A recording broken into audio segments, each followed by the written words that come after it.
नमस्कार, मैं अश्विनी वानखड़े। कृषि न्यूज में आपका स्वागत है। आइए नजर डालते हैं आज की कृषि से जुड़ी सबसे बड़ी खबरों पर।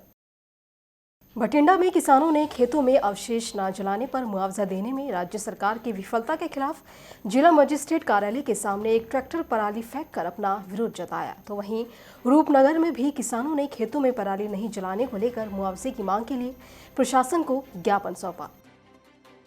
मध्य प्रदेश में किसानों के लिए खाद की आपूर्ति को लेकर एक बार फिर से चिंताजनक स्थिति बन गई है, जिसको लेकर शिवराज सिंह चौहान ने एक अहम बैठक बुलाई है, जिसमें कलेक्टर्स को निर्देश दिए गए हैं कि खाद की आपूर्ति सुनिश्चित की जाए। साथ ही सीएम ने कहा कि अगर किसी तरह की परेशानी होती है तो एसीएस, मुख्य सचिव और मुख्यमंत्री कार्यालय से मदद ली जा सकती है।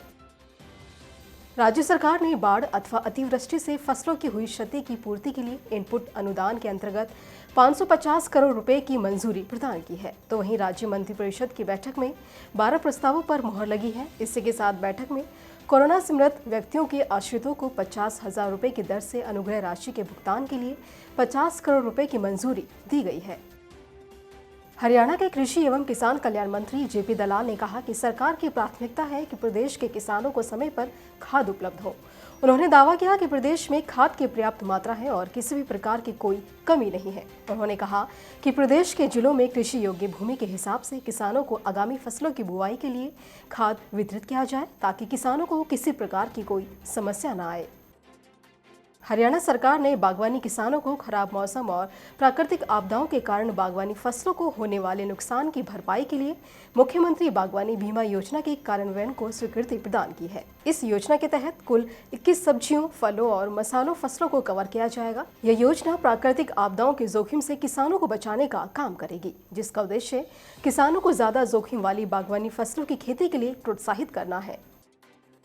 मध्य प्रदेश के कई क्षेत्रों में खाद के लिए किसानों को लंबी लाइन लगानी पड़ रही है।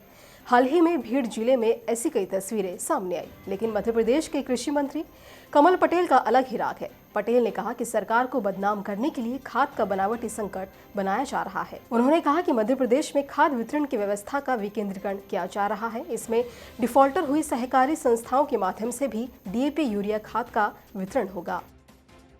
केंद्र सरकार ने 1 अक्टूबर 2021 से लेकर 30 सितंबर 2022 को समाप्त होने वाले अफीम फसल वर्ष के दौरान अफीम पोस्त की खेती के लिए लाइसेंस की मंजूरी के लिए सामान्य शर्तों का नोटिफिकेशन जारी कर दिया है। इसके मुताबिक खेती करने के लिए लाइसेंस दिया जा सकता है, लेकिन इसके लिए पहले केंद्र सरकार द्वारा इसके बारे में अधिसूचित किया जाएगा। Krishi Jagran and agriculture world के founder and editor in chief MC Dominic आए दिन किसानों के लिए कई तरह के इनिशिएटिव लेते रहते हैं। तो अब इसी के साथ एमसी डोमिनिक ने एग्री स्टूडेंट्स के लिए एक नई पहल की है, जिसके तहत युवाओं के लिए पहला वेबिनार का आयोजन किया गया, जिसका विषय है agri students vision for modern agriculture, जिसका सीधा प्रसारण कल सुबह 11 बजे कृषि जागरण के फेसबुक पेज पर किया जाएगा।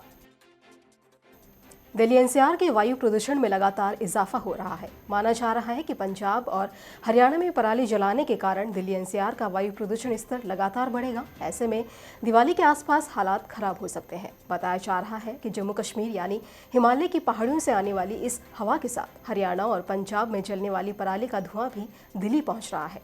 यही वजह है कि अब एयर इंडेक्स में इजाफा हो रहा है। इसी तरह की अन्य खबरों के लिए जुड़े रहिए कृषि जागरण के साथ। धन्यवाद।